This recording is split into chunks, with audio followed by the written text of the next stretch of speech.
Muy buenos días, queridos amigos, estimados hermanos. Hoy es miércoles 23 de noviembre del año 2022.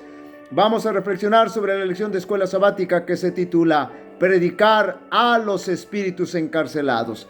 Esta mañana vamos a estudiar un pasaje bíblico que en apariencia pareciera presentar una contradicción con el resto de la Escritura respecto al estado de los muertos. Pero en realidad no existe ninguna contradicción y tampoco altera la doctrina del estado de los muertos. Y lo cierto del caso es que, bien analizado el pasaje, podemos llegar a la conclusión correcta, a la interpretación correcta. Vamos a leer la declaración del apóstol Pedro respecto al pasaje en controversia, pero lo vamos a tomar desde su contexto para comenzar a realizar nuestra pequeña exégesis. ¿Y quién es aquel que os podrá hacer daño si vosotros seguís el bien? Más bien, si alguna cosa padecéis por causa de la justicia, bienaventurados sois. Por tanto, no os amedrentéis por temor de ellos, ni os conturbéis, sino santificad a Dios el Señor en vuestros corazones y estad siempre preparados para presentar defensa con mansedumbre y reverencia ante todo aquel que os demande razón de la esperanza que hay en vosotros, teniendo buena conciencia, para que en lo que murmuran de vosotros como malhechores sean avergonzados los que calumnian vuestra buena conducta en Cristo, porque mejor es que padezcáis haciendo el bien, si la voluntad de Dios así lo quiere, que haciendo el mal. Porque también Cristo padeció una sola vez por los pecados, el justo por los injustos, para llevarnos a Dios, siendo a la verdad muerto en la carne, pero vivificado en espíritu, en el cual también fue y predicó a los espíritus encarcelados. Este es el pasaje en controversia. Los que en otro tiempo desobedecieron, cuando una vez esperaba la paciencia de Dios en los días de Noé, mientras se preparaba el arca, en la cual pocas personas, es decir, 8, fueron salvadas por agua. Lo primero que tenemos que decir respecto a la lectura anterior es que es bien claro que el apóstol Pedro no está hablando del estado de los muertos. En ningún aspecto está tocando ese tópico. Más bien está escribiendo respecto a mantenernos fieles al Señor bajo las circunstancias más difíciles. El segundo aspecto que podemos mencionar y con el cual ya nos introducimos en la materia en cuestión es que después de la muerte no existe mensaje que beneficie a los muertos, porque ellos ya no saben nada ni tienen más parte con los vivos. Es decir, su tiempo de gracia personal se acabó para quien muere, y tampoco existen segundas oportunidades para ellos. Recordemos que el texto en disputa es: en el cual también fue y predicó a los espíritus encarcelados.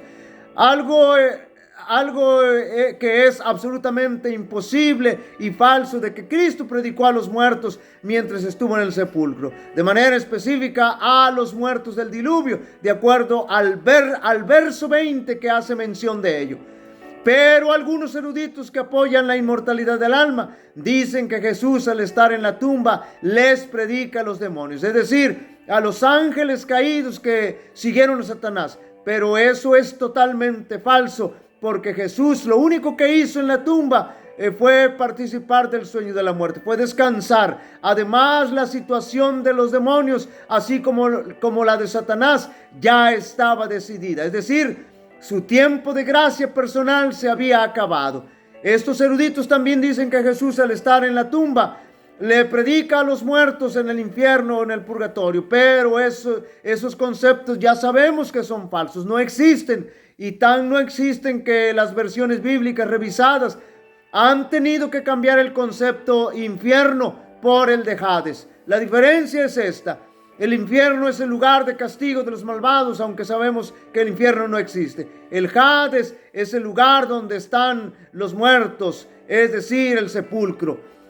Así que podemos decir que es absurdo e imposible que Jesús les predicara a los muertos del diluvio y a los demonios, es decir, a los ángeles caídos. Lo que sí podemos decir con toda propiedad y de manera categórica es que Jesús, por medio de Noé, sí predicó a los antediluvianos, pero cuando ellos estaban vivos. durante todo el tiempo que el arca estuvo construyéndose, la predicación y el tiempo de gracia para los antediluvianos estuvo vigente. Y así Noé les predica a los espíritus encarcelados, es decir, encarcelados en la cárcel del pecado.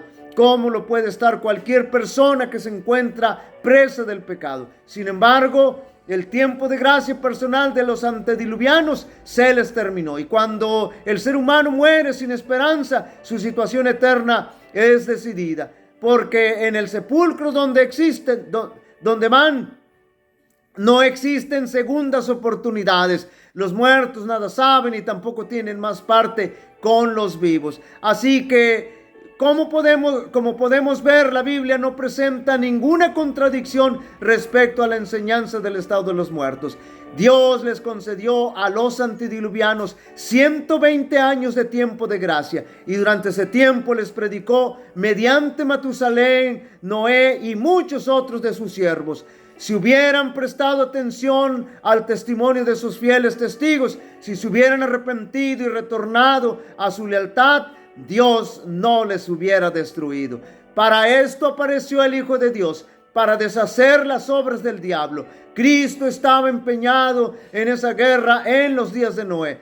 Fue su voz, noten bien, fue su voz la que habló a los habitantes del mundo antiguo en mensajes de amonestación, reproche e invitación. Dio a las gentes un tiempo de gracia de 120 años en los cuales podrían haberse arrepentido, pero eligieron los engaños de Satanás y perecieron en las aguas del diluvio. Queridos amigos y hermanos, no caigamos en la trampa satánica de pensar que después de la muerte tendremos oportunidad de salvación. Si no aprovechamos nuestra oportunidad de gracia personal cuando estemos vivos, entonces nuestra situación está totalmente perdida. El Señor te bendiga y te guarde. El Señor haga resplandecer su rostro sobre ti y tenga de ti misericordia.